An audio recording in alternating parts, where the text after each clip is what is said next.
The notification sound pierced through the quiet of my Brooklyn studio apartment at 2 in the morning. I reached for my phone with trembling hands, already knowing something was wrong. The video message from an unknown number loaded slowly, and as the pixels sharpened into clarity, my entire world shattered. There was Grant, my brother, at what looked like another one of his elaborate parties. But this time, he had outdone himself. On the massive screen behind him, projected for all his wealthy friends to see, was a photo collage of me. Not just any photos. These were the worst moments of my life. Me crying after losing my first gallery opportunity. Me in my stained work apron, looking exhausted. My tiny apartment with its peeling paint, and there was Grant, pointing at the screen with champagne in hand. His mouth moving in what I could only imagine was another cruel joke at my expense. The caption on his Instagram story read, "When your sister thinks she's an artist, but she's really just a struggling waitress." 12,000 likes, hundreds of comments. My humiliation, broadcast to the world. If this story resonates with you, if you have ever felt invisible in your own family, please hit that like button. Subscribe to hear how this unfolds. And drop a comment sharing your own experience. Your support means everything. But to understand how we got here, I need to take you back to where it all began. 6 months before that devastating night. I should have seen it coming. The signs were always there, painted in bold strokes across the canvas of my childhood, but I was too busy trying to earn love that was never freely given. My name is Harper Carter, and for 28 years, I believed that if I just tried hard enough, sacrificed enough, dimmed my light enough, my family would finally see me as worthy. I was wrong. Growing up in the Carter household was like living in a museum where I was the only exhibit nobody wanted to see. Our sprawling estate in the Hamptons had 12 bedrooms, a tennis court, and an Olympic-sized pool. But somehow there was never enough room for me. My parents, Richard and Victoria Carter, had built their fortune in real estate development, and they had very specific ideas about success. It came with a corner office, a 6-figure salary, and most importantly, it looked good in the society pages. Grant, my older brother by 3 years, had been groomed for greatness since birth. He was the golden child, the heir apparent, the one whose baby photos still hung in gilt frames throughout the house. I was the afterthought, the surprise baby who came along when my mother thought she was done with childbearing. She used to joke at dinner parties that I had ruined her figure right when she was about to join the country club's tennis team. Everyone would laugh. I learned to laugh too, even though something inside me withered a little more each time. My childhood was a masterclass in conditional love. When I brought home straight A's, my father would glance at my report card and say, "Grant got straight A's too." But he was also captain of the lacrosse team. When I won the middle school art competition, my mother sighed and said, "That's nice, dear.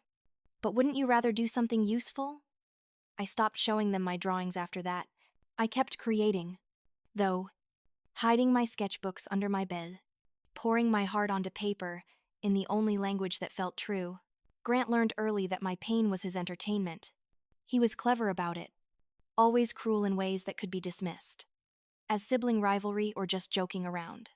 He would hide my art supplies before important projects. He once poured paint thinner over a canvas I had spent months working on, then told our parents I had been careless with chemicals. When I cried, he called me dramatic. When I fought back, I was the problematic one. The family dynamic was set in stone. Grant could do no wrong, and I could do no right. College was supposed to be my escape. I got into the Rhode Island School of Design on a partial scholarship, and for the first time in my life, I felt seen. My professors praised my work. My peers respected my vision. I had friends who chose to spend time with me, not because we shared DNA, but because they genuinely enjoyed my company. Those 4 years were the happiest of my life. But even then, my family found ways to diminish it. They never visited. Not once. When I had my senior thesis exhibition, I sent them an invitation with a personal note, telling them how much it would mean to me if they came. The show was on a Saturday. Easy to attend. Grant showed up, 2 hours late, and clearly drunk. With his then-girlfriend Ashley, they stayed for 15 minutes. Long enough for Grant to loudly critique my work in front of other attendees. calling it derivative and trying too hard. Then they left to catch a reservation in Newport. My parents sent flowers, the kind you order from a website without looking at the options. The card read, "Congratulations, we suppose." "When are you coming home?" I cried in the gallery bathroom while my professor stood guard outside the door, turning away concerned classmates. That night, I made a decision. I would build a life in New York City, far enough from the Hamptons to breathe, close enough that I couldn't be accused of abandoning my family. I would prove that art was a real career, that I was worthy of respect, that I mattered. Reality, as it turned out, had other plans. The New York art scene was brutal. Galleries wanted artists with connections, with trust funds to support them through the lean years, with names that already meant something. I had talent, but talent without resources is like having wings without air to fly in. I took a job at Café Muse, a trendy spot in Williamsburg where artists and writers gathered. The tips were good, and more importantly, the owners let me hang my work on the walls. It wasn't a real gallery, but it was something. I moved into a fourth-floor walk-up in a building that had probably been condemned at some point. My apartment was 300 square feet of peeling paint, radiator clanks, and a view of a brick wall. But it was mine. I painted the walls myself, hung string lights, filled every surface with plants and art supplies. My friends, a tight-knit group of fellow struggling artists, called it Harper's Sanctuary. My mother called it that hovel the one time she visited, staying for exactly 20 minutes before claiming she had a headache. For 5 years, I worked 60-hour weeks, painted until 3 in the morning. I submitted my work to every opportunity I could find. I lived on ramen and bodega coffee. I wore the same 3 outfits on rotation.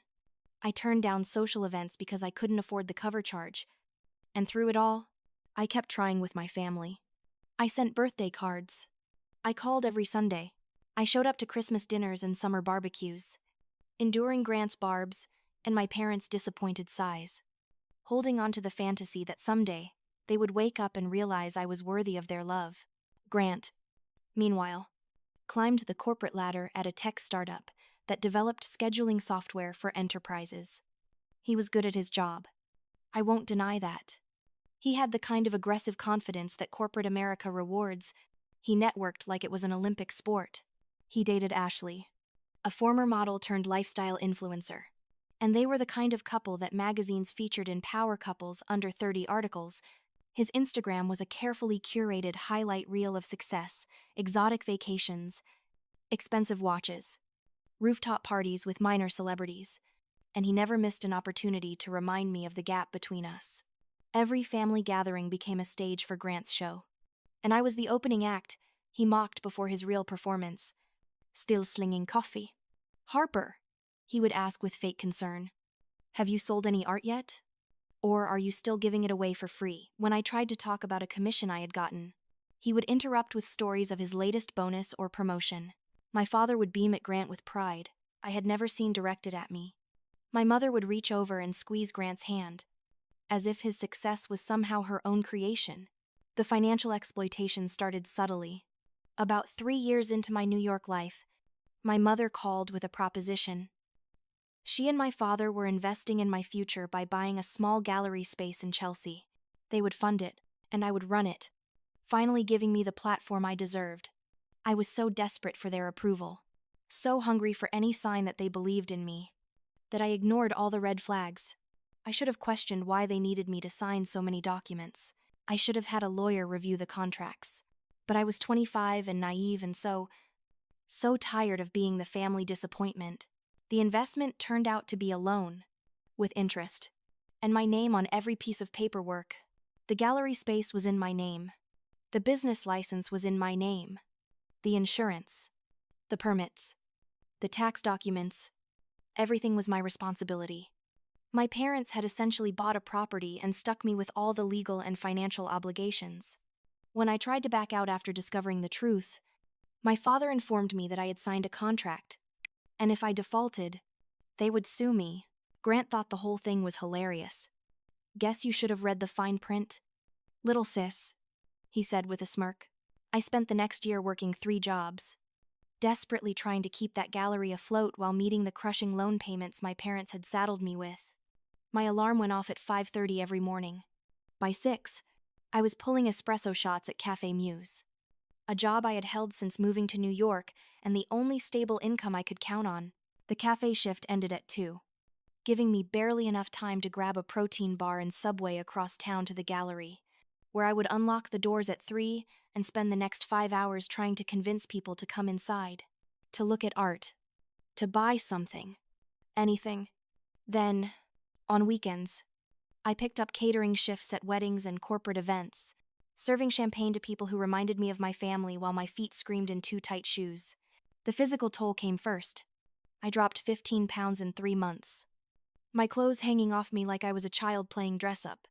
My hands developed a tremor that never quite went away, making it impossible to hold a paintbrush steady. The exhaustion was bone deep, the kind that sleep could not fix because there was never enough sleep. I would collapse into bed at midnight and be awake again at 5:30. My body running on fumes and cheap bodega coffee. The irony was not lost on me. I had become exactly what Grant always mocked me for being: a struggling artist, working myself to death for nothing. The gallery failed after 14 months of this brutal schedule. Not because I did not try hard enough. Not because I lacked the skills or the vision. But because my parents had built the entire enterprise as a trap. The property they purchased was in a location with no foot traffic. The debt structure made profit impossible. And the promised investment, the financial support they had dangled to get me to sign those contracts, never materialized. Every month, I begged them for help. Every month, my father told me this was a lesson in business. Every month, Grant posted photos of his expensive dinners and luxury vacations while I was drowning. When I finally locked the gallery doors for the last time, I had $30,000 in debt and a credit score that looked like a bad joke. I was 26 years old and financially ruined. Grant marked the occasion with an Instagram story showing a shuttered storefront with the caption, "Failed Entrepreneurs, a Study." He tagged it with laughing emojis. My mother called not to offer support, but to tell me I had embarrassed them in front of their friends. My father sent an email with the subject line, disappointed that I deleted without reading. Not one of them acknowledged their role in setting me up to fail. I declared bankruptcy in a legal aid office in downtown Brooklyn, sitting in a plastic chair while a tired attorney explained what this would mean for my future. No credit cards. No loans. No apartment in my name for years. He had never felt so small, so worthless, so completely erased from the narrative of my own life. The aftermath was a blur of survival mode. I moved to an even smaller apartment in Bed-Stuy, a 4th-floor walk-up in a building where the heat barely worked and the walls were so thin I could hear my neighbors' entire lives.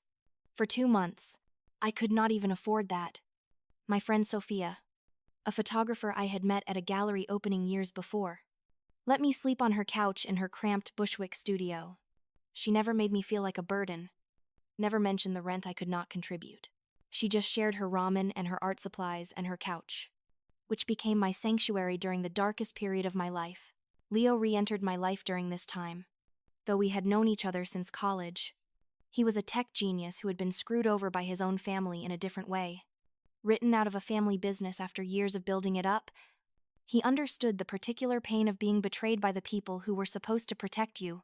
When he heard about my bankruptcy, he showed up at Café Muse with his laptop and spent 3 hours helping me create a budget, dispute incorrect charges, and plan a route out of the financial hole. These people, Sophia and Leo, became my chosen family, the ones who held me together when blood relations had torn me apart. Slowly, painfully, I started rebuilding. Not the life I had imagined, but a life that was mine. I kept my job at Café Muse, picking up extra shifts now that I was not running a doomed gallery.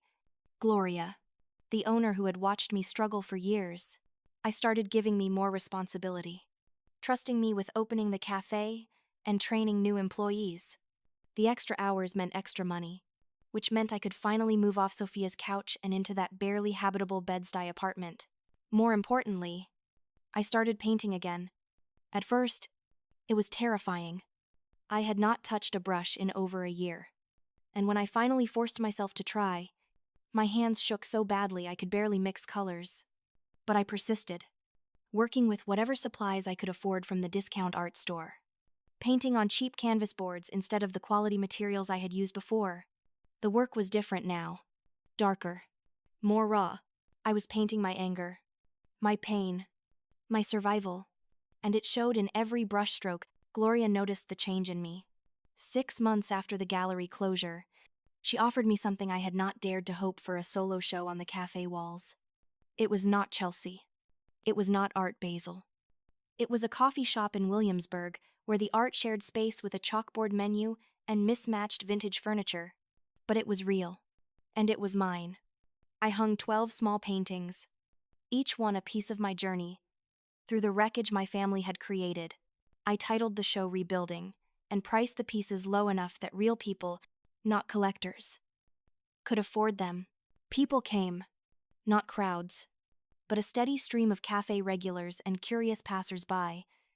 They looked at my work with genuine interest, asked questions about my technique and inspiration, and they bought pieces. Not all of them, but enough that I made back the cost of supplies and had a little left over. More importantly, one person who came changed everything. His name was Marcus, and he was an art critic for a mid-level but respected publication. He had stopped in for coffee and stayed to look at the art, and he wrote a review. It was only 300 words on a local arts blog, but it was glowing. He called my work unflinchingly honest and a raw meditation on survival. It was the first time anyone outside my immediate friend circle had validated my work in years, and I cried reading it. That review brought more people to the cafe, more people looking at my work, more conversations, more validation that I was not crazy, that my art mattered, that I had something to say worth hearing. For a few months, I felt something I had not felt in years: peace. Not happiness, exactly, but a quiet contentment. I had survived the worst thing I could imagine. I was building something new. I was going to be okay. I should have known that peace would not last. In the Carter family, my happiness was always seen as a direct threat to Grant's supremacy. It was not enough for him to succeed. I had to fail. My contentment disrupted the family narrative where I was the cautionary tale and he was the golden child. If I was doing well, if people were noticing my art, if I was rebuilding, despite everything they had done to destroy me, it meant the narrative was breaking down, and Grant could not allow that. He had recently gotten a promotion to vice president of product development at his tech company, a title that came with a massive salary bump. More importantly, serious bragging rights. Ashley had posted an Instagram story showing the champagne toast in his corner office, hashtagging it power couple and success. But apparently, even that was not enough. His success only felt real when contrasted with my failure. He needed to ensure I stayed in my place at the bottom of the family hierarchy. And my small recovery threatened that dynamic. That was when the dinners started. My mother called on a Tuesday afternoon while I was restocking coffee beans at the cafe. Her voice had that particular artificial sweetness that always preceded a trap. She wanted to invite me to a family dinner at their Hamptons estate that Saturday. Just family, she said. Intimate, she said. A chance to reconnect, she said. I knew better. But that pathetic part of me that still craved their approval could not say no. Maybe this time would be different. Maybe they had seen the blog post about my art. Maybe, just maybe, they were ready to see me as something other than a disappointment. I was such a fool. The dinners became a regular occurrence over the next 6 months, happening every 4 to 6 weeks. They were never casual meals. They were elaborate productions staged at my parents' estate, with my mother's interior designer ensuring every detail was Instagram perfect. Fresh flowers from some exclusive florist, designer place settings, a professional chef preparing multi-course meals, and always, the dress code was elegant casual, which meant I had to spend money I did not have on clothes that would inevitably be deemed barely acceptable. Each dinner followed the same pattern. Grant's latest achievement would be the main topic of conversation, with my life serving as the comedic interlude when the conversation lagged. The dinner 6 months before that devastating Instagram post, the one that would finally break me completely, was worse than all the others. It started badly when I arrived late, stuck on the subway for 40 minutes due to signal problems. Then I got caught in bridge traffic in an Uber, I could not afford but had to take because showing up sweaty from the train would have given them even more ammunition. By the time I walked through the door, I was already exhausted. And broke. And defensive. Grant was holding court in the dining room, surrounded by my parents and Ashley, plus 2 of his colleagues from work that my mother had invited to make the dinner party seem more impressive. He was in the middle of describing his newest product launch that was going to, in his words, revolutionize workplace efficiency and cement our position as industry leaders. Everyone was listening with rapt attention, nodding, and asking the kinds of leading questions that kept him talking. Ashley sat beside him in a cream-colored dress that probably cost more than my monthly rent. Playing her role as the adoring fiancée perfectly, my mother's eyes found me the moment I stepped into the room, and her nose wrinkled almost imperceptibly at my outfit. It was the same simple black dress I had worn to every formal family event for the past 3 years, now slightly faded from too many washes. "Harper, darling," she said with that particular tone that sounded affectionate but cut like a knife. "You really must let me take you shopping. You are representing the Carter name." After all, Grant's colleagues looked at me with a mixture of pity and amusement. The subtext was clear: I was the family embarrassment. The seating arrangement told the whole story of my place in this family. Grant and Ashley had been positioned in the seats of honor, flanking my father at the head of the table. My mother presided over the opposite end like a queen surveying her domain. I was relegated to a middle seat, squeezed between one of Grant's work colleagues who clearly did not want to be stuck talking to me, and a massive floral centerpiece that blocked my view of half the table. The chair might as well have been empty. I was just a body-filling space. Dinner became a masterclass in my inadequacy. When there was a brief lull in Grant's monologue about his professional achievements, I mentioned that I had sold 3 paintings that month through the cafe show. My father did not even look up from his steak. 3, he said flatly. Grant closed $3 million in contracts last week. When I tried to talk about a potential opportunity to show my work at a community art center in the Lower East Side, Grant actually laughed out loud. "A community center," he said, his voice dripping with mock concern. "What's next?" "Harper. Painting murals in nursing homes. Maybe children's birthday parties." Everyone laughed. Even Ashley, who I had always thought was just going along with Grant to keep the peace, joined in with a little giggle. The food was exquisite. Prepared by some chef my mother had flown in from Manhattan, but I could barely taste it. Each bite stuck in my throat, held down only by sheer force of will and the knowledge that leaving early would just give them more material. My mother kept up a steady stream of passive-aggressive comments about everything from my weight to my hair to my life choices, all delivered with a smile that never reached her eyes. "You know, Harper, if you just applied yourself in a real field, you could be doing so well. Look at Grant. He identified what the world needed, and he gave it to them. That's how you build success."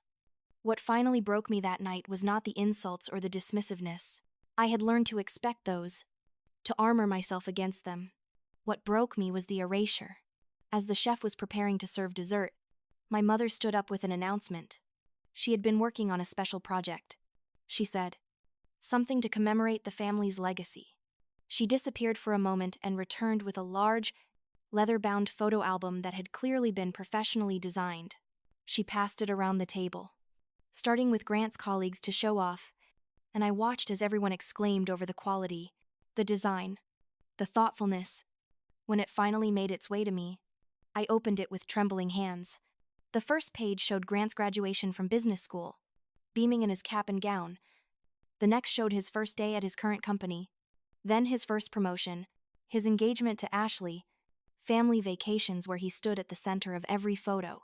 There was an entire spread titled "The Next Generation of Carter Success" featuring timeline of his achievements. I flipped through the entire album, page after page. Looking for myself, I found nothing. Or rather, I found the ghost of myself. There were photos from family vacations I had been on, but I had been cropped out of every single one. A Christmas photo from 5 years ago that originally showed me opening a present had been cropped to show just the tree and my parents. Even childhood photos had been carefully selected to exclude me or minimized to tiny corners while Grant took center stage. When the album reached me, I stared at a family portrait from 2 summers ago. I remembered that day clearly. We had hired a professional photographer. I had taken time off work. bought a new outfit, showed up early. In the original photo, I was standing next to my mother. In this version, I had been edited out entirely, leaving an awkward gap that had been filled with a potted plant. "Mom," I said quietly, my voice barely cutting through the conversation. "I'm not in any of these photos. You edited me out." The table went silent. My mother blinked at me as if I were a stranger who had wandered in off the street. "Oh, Harper," she said with a little laugh that was meant to diffuse tension but only made it worse. "Don't be so sensitive. This is about the family's achievements. You know, things people actually want to see, things we can be proud of. When you do something worth celebrating, we'll make an album for you too." Grant grinned at me from across the table, and in that moment, in the gleam of satisfaction in his eyes, I saw it clearly. This was not indifference. This was not just preference for the successful child. This was intentional erasure. He enjoyed my pain. They all did. My suffering was entertainment, proof of their superiority, validation that they had been right about me all along. I closed the album carefully and set it on the table. I stood up without a word, my chair scraping against the hardwood floor, loud in the sudden silence. Everyone stared at me. My mother's face showed irritation. My father looked confused. Grant looked pleased, like he had won some game I did not know we were playing. "I have an early shift tomorrow," I said, my voice steady, despite the screaming in my head. Nobody tried to stop me. Nobody asked if I was okay. Nobody followed me out. I walked to the train station in the uncomfortable heels I had bought specifically for these dinners. And I cried the entire way. Not the pretty, silent tears of movies, but ugly, gasping sobs that made strangers on the platform move away from me. That night, sitting on the edge of my bed in my tiny apartment, still in that black dress, still tasting the bitterness of that dinner, I made a decision. I was done trying to earn their love. I was done shrinking myself to make them comfortable. I was done being the family punching bag. The cautionary tale, the before picture in Grant's success story. I was done protecting them from the consequences of their cruelty. But I was not done with them. Not yet. The universe has a strange sense of timing. 2 days after that disastrous dinner, while I was still processing the emotional fallout, Marcus walked back into Café Muse. He had been coming in regularly since writing that review. Always friendly. Always interested in how my work was progressing. But this time he had a purpose. He sat at the bar, ordered his usual cortado, and told me he had been following my work closely since the show. He had gone back and looked at my older pieces online. I read some artist statements I had posted years ago, traced my evolution as an artist. "You're angry," he said, watching me carefully. "I can see it in every brushstroke. You're furious, and you're trying to hide it under pretty colors and safe subjects. Stop hiding it. Channel it. Make something that scares you." His words hit me like a physical blow because he was right. I had been painting around my rage, dancing close to it but never diving in. Even in my rebuilding series, I had been careful, controlled, showing my pain from a safe distance. I had been so afraid that if I let the anger out, it would consume me, make me as ugly as they said I was. I went home that night and painted for 14 hours straight. I did not eat. I did not sleep. I just painted with a fury I had been suppressing for 28 years. What emerged was not pretty or palatable or gallery-friendly. It was raw and jagged and violent in its honesty. I painted the dinner table from 2 nights before, but the faces were distorted. Monstrous. Grant's face was too large, taking up half the canvas, his mouth open in a laugh that showed too many teeth. My mother's hands were claws reaching across the table. The food on the plates looked like rot, and at the end of the table, my seat held only a shadow, a human-shaped void where I should have been.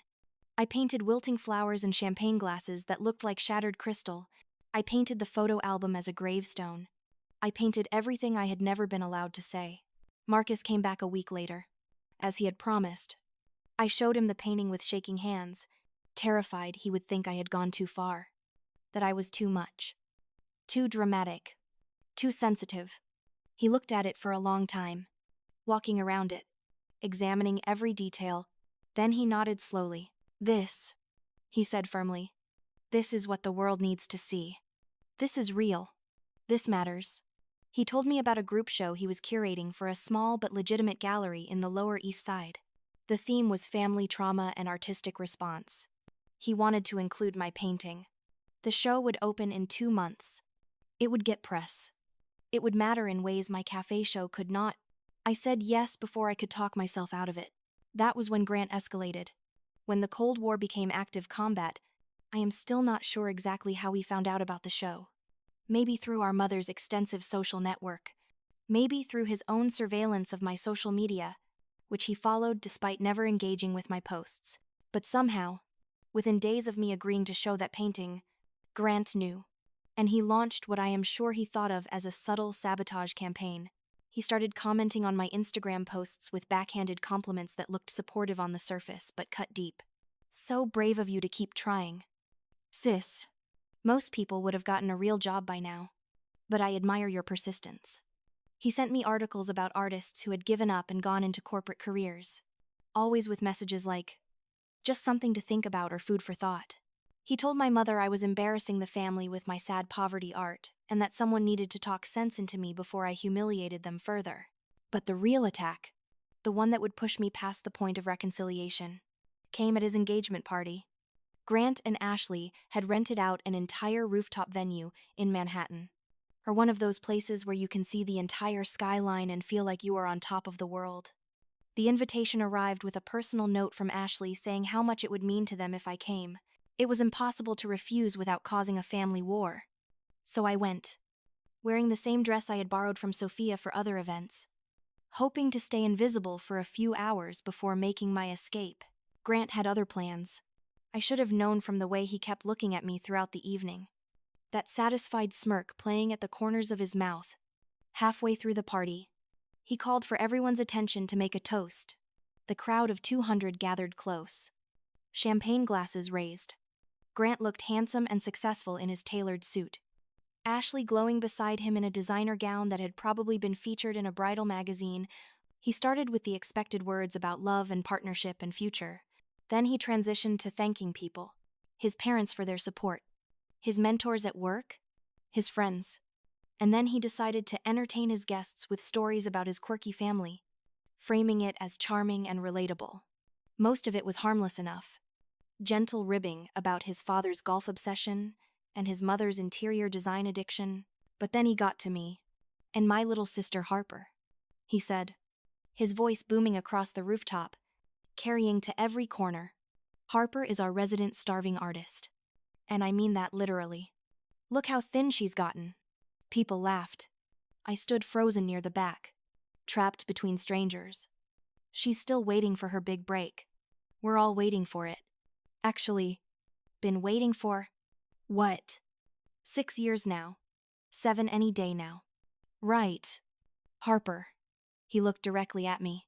I found me in the crowd. Everyone turned to stare. Ashley giggled into her champagne.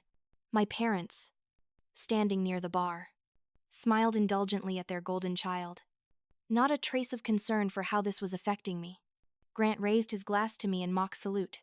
To Harper, it declared, may she finally figure out what she wants to be when she grows up. And may she stop asking us for money to fund her little hobbies. The last part was a lie. I had never asked them for money after the gallery disaster. But the crowd did not know that.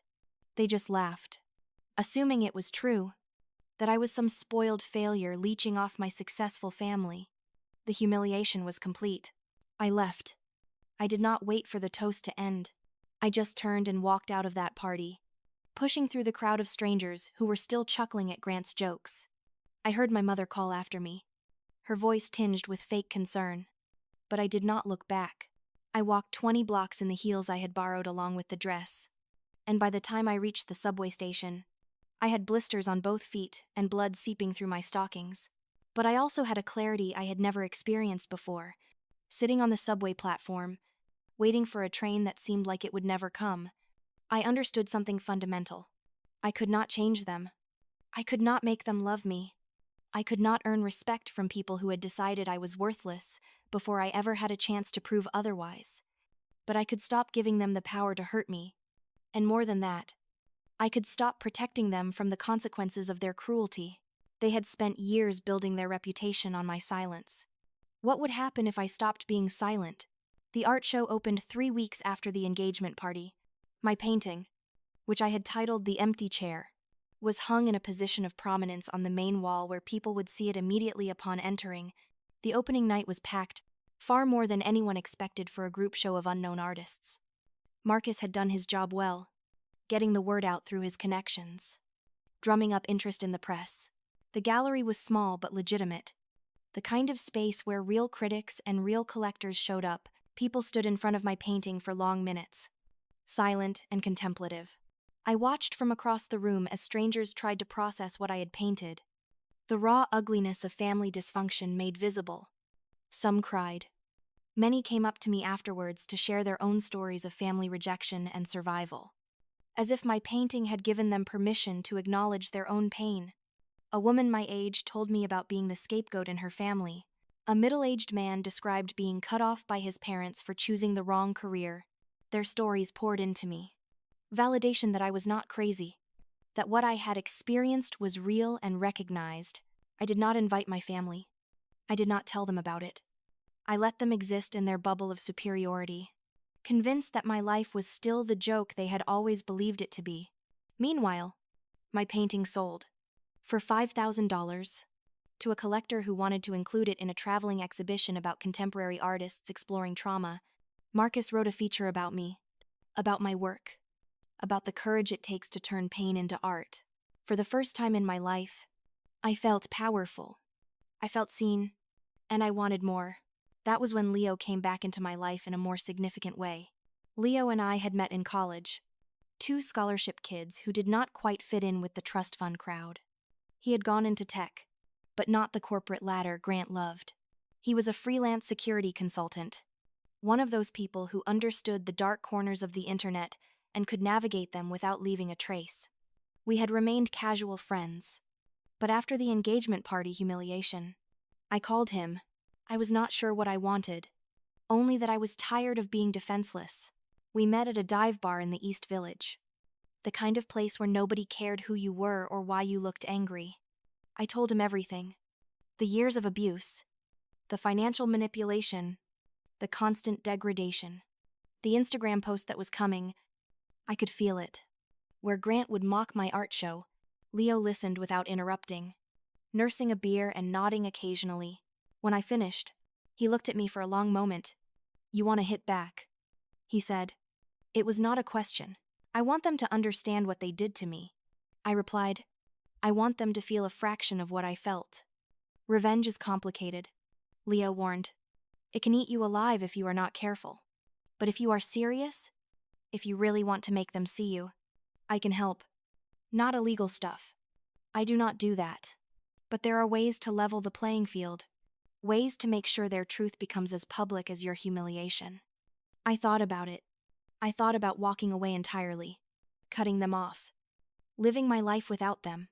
That was what therapists would recommend, what self-help books would advise. But there was something in me, something raw and wounded and furious, that needed them to know I was not nothing. I was not the joke they had made me into. I had power, and I was not afraid to use it anymore. "Tell me what you have in mind," I said. Over the next few weeks, Leo and I crafted what he called strategic transparency. The plan was not to destroy Grant's life, but to remove the carefully constructed facade he had built. Grant's success, we discovered through some very legal but thorough research, was not quite what it seemed. His company was struggling, making questionable decisions about user data. Grant himself had been taking credit for his team's work, something Leo confirmed through LinkedIn conversations with Grant's former colleagues who were more than happy to share their experiences. But more than the professional dirt, what we found was a pattern of behavior. Grant was not just cruel to me. He was cruel to everyone he perceived as beneath him. Restaurant serveurs, customer service workers, junior employees at his company. And in the age of social media, people documented everything. Leo helped me find these people, these witnesses to Grant's casual cruelty, and he helped me understand how to compile it in a way that told a story. I did not want to just expose Grant. I wanted to expose the system that had protected him, The family dynamic that had enabled his behavior while gaslighting me into thinking I was the problem. I wanted people to see what I had seen, to understand what I had survived. And I wanted to do it in a way that could not be dismissed or ignored. The opportunity came sooner than I expected. Grant announced on social media that he was throwing a huge party to celebrate his company's new funding round and his promotion to vice president. It would be live-streamed. Because of course it would be. Grant could not do anything without an audience. The party was scheduled for a Saturday night, at another upscale Manhattan venue. And Ashley was handling the planning. Like it was a royal wedding. I was not invited. Naturally. But I did not need to be there in person for what I had planned. Working with Leo, I created a website. It was simple, clean, professional. The title was The Cost of Ambition When Success Comes at Others' Expense. It featured testimonials from people Grant had hurt. Not dramatic accusations. Just simple, factual accounts. A former assistant describing how Grant had taken credit for her presentation and then fired her when she pushed back. A server from his favorite restaurant detailing the time he berated her until she cried, because his steak was medium instead of medium rare. Junior colleagues describing a pattern of verbal abuse and impossible standards, and at the center of it all was my story. Not a rant. Not a revenge screed. Just the truth, told clearly and without embellishment. The financial manipulation with the gallery, the years of emotional abuse, the erasure from family photos, the public humiliations. I included screenshots of text messages, recordings of voicemails where my mother berated me for being a disappointment, photos of me cropped out of family pictures. Everything documented. Everything real. Everything undeniable. I did not use dramatic language. I did not call him a monster. I simply said, "This is my brother. This is my family. This is what they did to me while telling the world they were successful, prestigious, worthy of admiration. You deserve to know who you are celebrating." The website went live 30 minutes before Grant's party started. Leo had prepared a small, targeted list of people to send it to. Journalists who covered tech industry culture, Grant's colleagues and competitors, influencers in the lifestyle space where Ashley operated, and most importantly, the investors who had just put millions into Grant's company. Then we sat back and watched the internet do what it does best. Within an hour, the website had been shared hundreds of times. Within 2 hours, it was trending on Twitter. Screenshots were circulating on Instagram. TikToks were being made. People sharing their own stories of golden child favoritism and scapegoat siblings. The narrative I had lived with, that I was the problem, that I was too sensitive, that I was not enough. I was being challenged by thousands of strangers who saw themselves in my story. Grant's livestream was a disaster. You could see it happening in real time. Guests checking their phones, whispering to each other. People leaving early. Ashley getting increasingly frantic as she tried to manage the situation. And Grant standing there in his expensive suit, with his carefully styled hair, slowly realizing that something had gone very, very wrong. The live stream cut off abruptly about 45 minutes in. But by then, clips had been saved. Shared. Memed. Grant's face, transforming from smug confidence to confusion, to anger to something that looked like fear, became a viral moment. "When you realize everyone knows you're a fraud" was the most common caption. My phone blew up that night. Messages from people I had not talked to in years. Former classmates saying they had always suspected my family was terrible but had not known how to help. Colleagues of Grant's reaching out to share their own experiences. Even a few distant relatives. People from my father's side who I barely knew. Sending messages of support and admitting they had always found my immediate family cold and cruel. But the message I was waiting for, dreading and anticipating in equal measure, came at 2 a.m. It was from my mother. "What have you done? How dare you air our private family matters to the world? You have humiliated us. You have destroyed your brother's career. You have proven that you are exactly what we always knew you were: selfish, vindictive, and cruel. Do not ever contact this family again. You are no longer a Carter." I stared at that message for a long time. A year ago, 6 months ago, even a week ago, those words would have destroyed me. To be officially disowned, to have my worst fear confirmed, to be told I was not part of the family, But sitting there in my small apartment, with my art on the walls and my chosen family's supportive messages filling my phone, I felt nothing but relief. I wrote back one line. I stopped being a Carter the moment I realized you had to earn the name through cruelty. I'm glad to be free of it. Then I blocked her number. I blocked my father. I blocked Grant. I blocked Ashley. I severed every digital connection to the family that had spent decades severing their emotional connection to me. And then I went to sleep. The best sleep I had experienced in years. The aftermath was chaotic.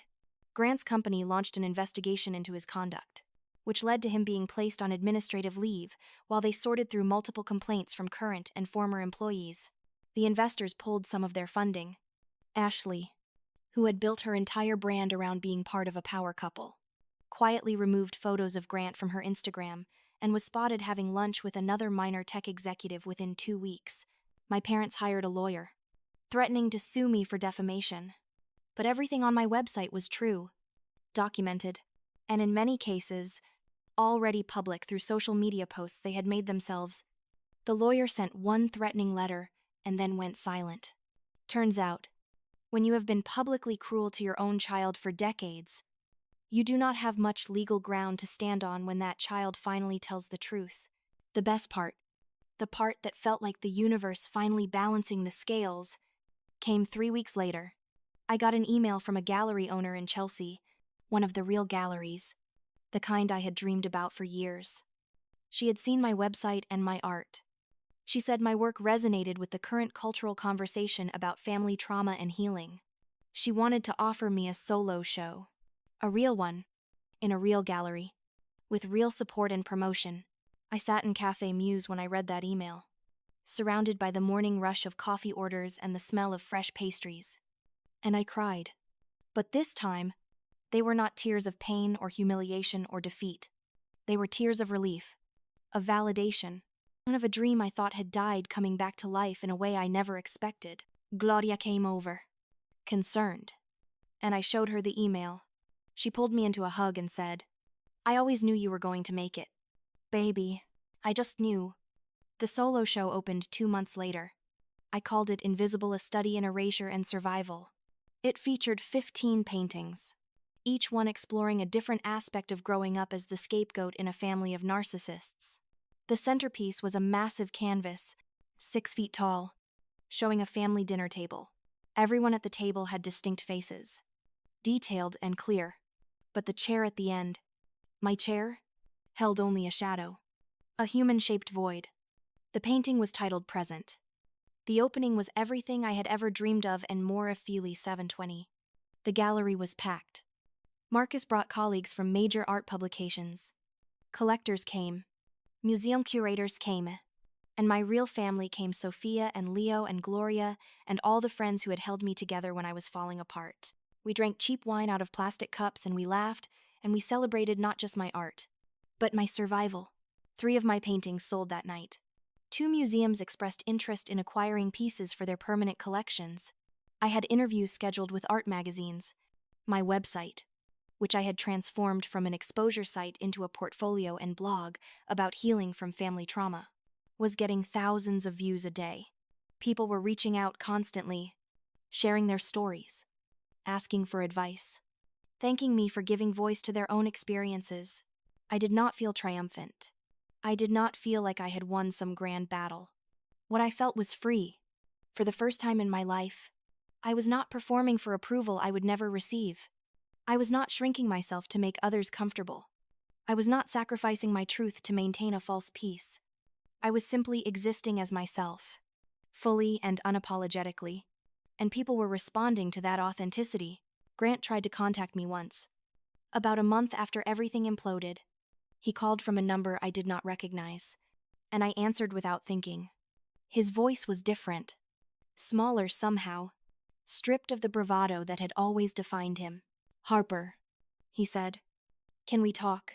I almost hung up, but something made me pause. Some curiosity about what he could possibly have to say now that his world had crumbled. "You have 2 minutes," I told him. "I lost everything," he said. There was no anger in his voice, just a hollow kind of confusion. My job, Ashley, my reputation, Mom and Dad barely talk to me now because I embarrassed them. Everything I built is gone. And I cannot stop thinking about what you said on your website. About how I made you feel like nothing. Did I really do that? The question stunned me. After everything, after decades of cruelty, he genuinely seemed confused about whether he had hurt me. That was when I understood Grant had never seen me as a full person. I had been a supporting character in his story. A prop, to make him look better by comparison. He had no framework for understanding that his actions had real consequences for my life, because he had never considered my life to be as real as his own. Yes, I said simply. You did that. For years. And you enjoyed it. I did not. He protested. A flash of his old defensiveness coming back. I was just joking around. You were always so sensitive. I never meant for you to take it so seriously.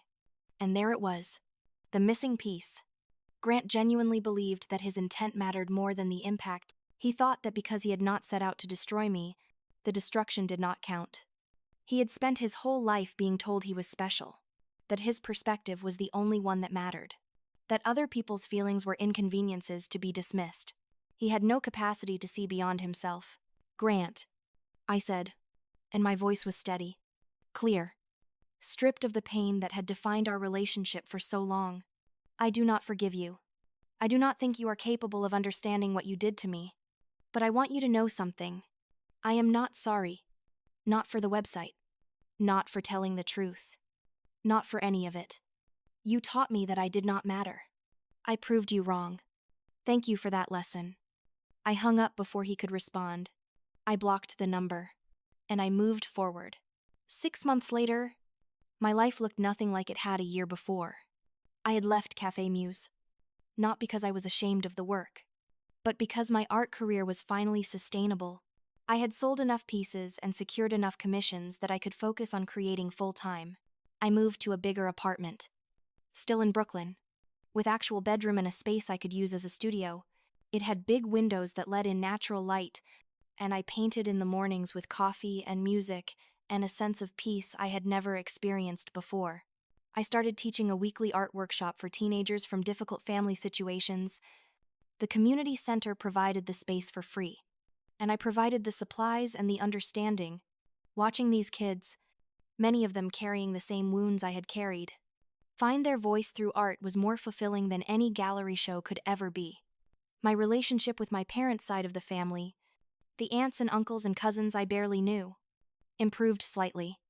A few reached out after seeing my website, offering apologies for not intervening when I was younger. I was cautious with these relationships, setting firm boundaries. But I appreciated the acknowledgement. It validated that I had not been crazy or oversensitive. Other people had seen it too. They had just chosen silence. Grant, from what I heard through these peripheral family members, was not doing well. He had found another job, something lower level at a smaller company. Ashley had indeed moved on, engaged to someone else within 6 months. My parents had apparently shifted their focus to rebuilding the family name, which seemed to involve pretending I had never existed and pressuring Grant to create a redemption narrative. He was resistant.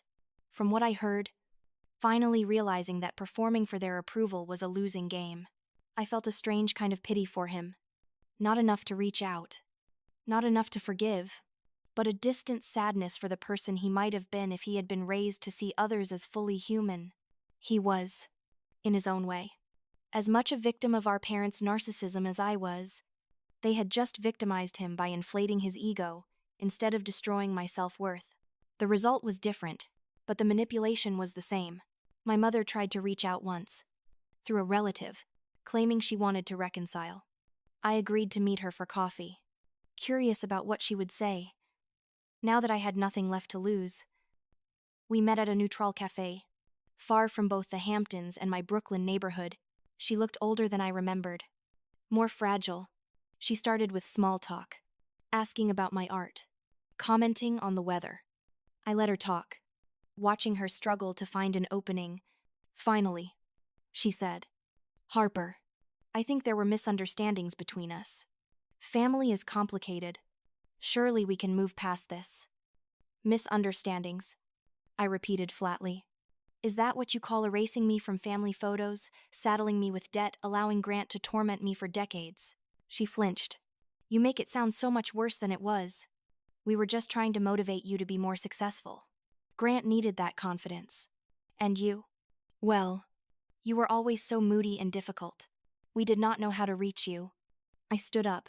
I had heard enough. You never tried to reach me. I said. You decided who I was when I was a child. And you never let me be anything else. I spent years begging you to see me. I am done begging. I am done performing. If you want a relationship with me, it will be on my terms. With real apologies and real change. If you cannot do that, then we have nothing more to say to each other. She looked shocked that I was leaving. She was probably used to me staying, trying harder, apologizing for existing. But that version of Harper was gone. I had outgrown the role they had written for me. I walked out of that cafe and I did not look back. A year to the day after I launched my website, I had another show. This one was different. It was not about my family anymore.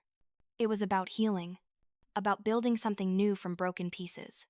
Tea about the families we choose. When our blood families fail us, the paintings were brighter, softer around the edges, full of hope instead of rage. The opening night was smaller, more intimate, just the people who mattered. Sophia brought her new girlfriend, and they held hands while looking at my work. Leo came with his sister, who he had reconciled with after years of estrangement, inspired by my story. Gloria closed the cafe early and showed up with a dozen of my regular customers, people who had watched me grow and struggle and finally thrive. There were no members of my biological family there. I had not invited them, and they had not tried to come. Their absence did not hurt the way it once would have. I had spent so long trying to fill a void they had created, trying to earn love from people who were incapable of giving it white. Now, surrounded by people who chose to be there, who celebrated me without conditions, who saw me fully and loved what they saw, I understood that the void had never been mine to fill. It had been theirs. They were the ones missing out. We drank wine and ate cheese and laughed until late in the night. At one point, Sophia clinked her glass and made a toast. To Harper, she said, her voice thick with emotion, who taught all of us that surviving is not enough. You have to live. You have to take up space. You have to tell your truth even when people try to silence you. You are the bravest person I know. I cried. Of course. But they were good tears. Clean tears. The kind that wash you clean instead of drowning you. I looked around at these people. My chosen family. My real family. And I felt a kind of wholeness I had spent my entire life searching for. Later that night, alone in my apartment, I looked at my phone one last time before bed. There was a message request on Instagram from someone I did not know. Usually I ignored these, but something made me open it. It was from a young woman, maybe 20 years old, and her message was simple. I saw your website a year ago when it went viral. I was in a situation similar to yours, with a family that made me feel worthless. Your story gave me the courage to leave. I moved out 6 months ago. I am in therapy. I am starting college next semester, studying art education because I want to help kids like us. I just wanted to say thank you. You saved my life by telling the truth about yours. I stared at that message for a long time. All the pain, all the years of suffering, all the risk I had taken in exposing my family's dysfunction suddenly made sense in a new way. My story had mattered, not just for me, but for others walking the same path.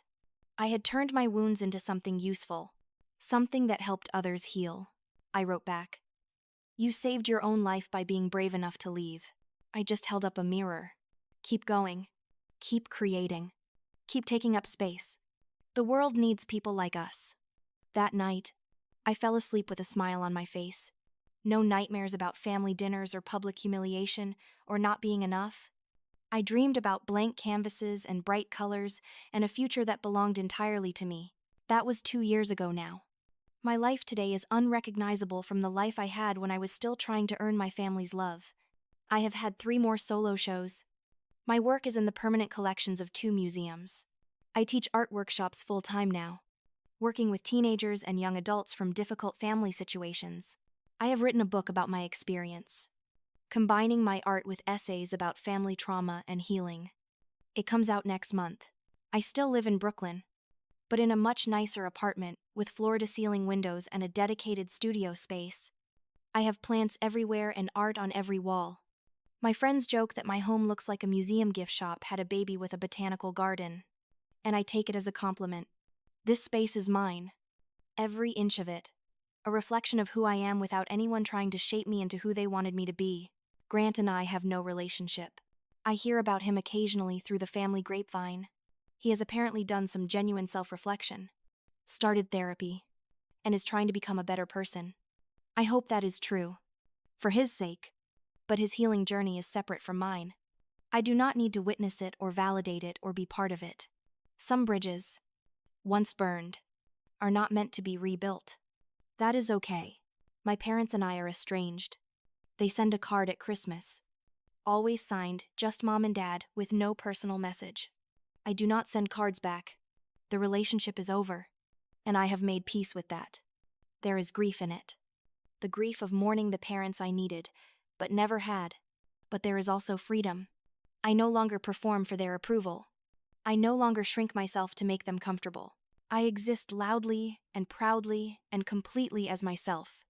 And if they cannot handle that, it is their loss, not mine. The most unexpected change has been in my art itself.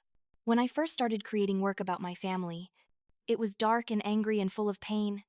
As I healed, my art evolved. Now I create pieces about resilience, about chosen family, about the beauty that emerges when you finally give yourself permission to bloom. Critics have called my recent work transformative and life-affirming. What they are really seeing is the visual representation of someone who survived hell and came out the other side determined to create heaven. I still think about that night sometimes. The night I got Grant's Instagram message and my entire world fell apart. At the time, it felt like the worst moment of my life. Now I see it as the catalyst for everything good that came after. Grant thought he was humiliating me one more time. What he actually did was hand me the final piece of evidence I needed to walk away without guilt. He freed me by being so spectacularly cruel that even I, trained from birth to excuse their behavior, could not deny the truth anymore. So what is my message to you? If you are listening to this and you see yourself in my story, you do not owe your family access to your life if they use that access to hurt you. Blood relation does not give anyone the right to diminish you, to exploit you, to use you as a stepping stone for their own elevation. You are allowed to set boundaries. You are allowed to walk away. You are allowed to build a life that makes you happy, even if it disappoints them. Your family's inability to see your value says everything about them and nothing about you.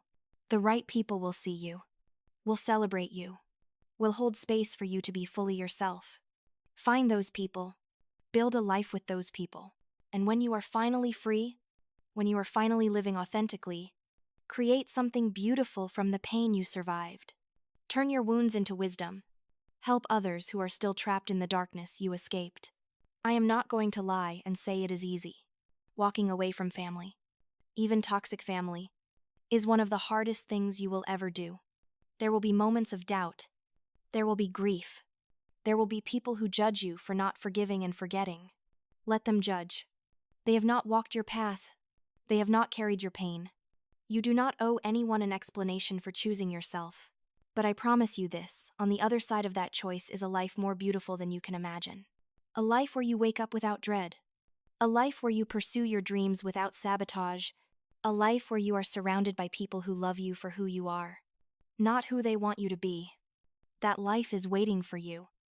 You just have to be brave enough to reach for it. So here is my question for you. What is your empty chair? What is the thing you have been tolerating? The person you have been sacrificing yourself for? The situation you have been telling yourself is not that bad? And more importantly, what would it take for you to finally stand up and walk away? Think about it. Sit with it. And when you are ready, take the first step toward your own liberation. Your future self is waiting.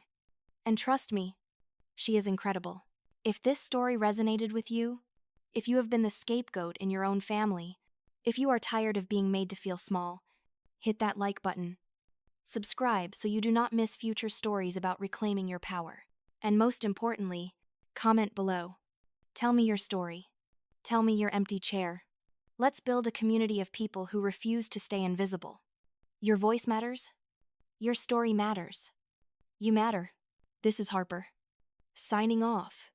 Remember, you are not too sensitive. You are not overreacting. You are not the problem.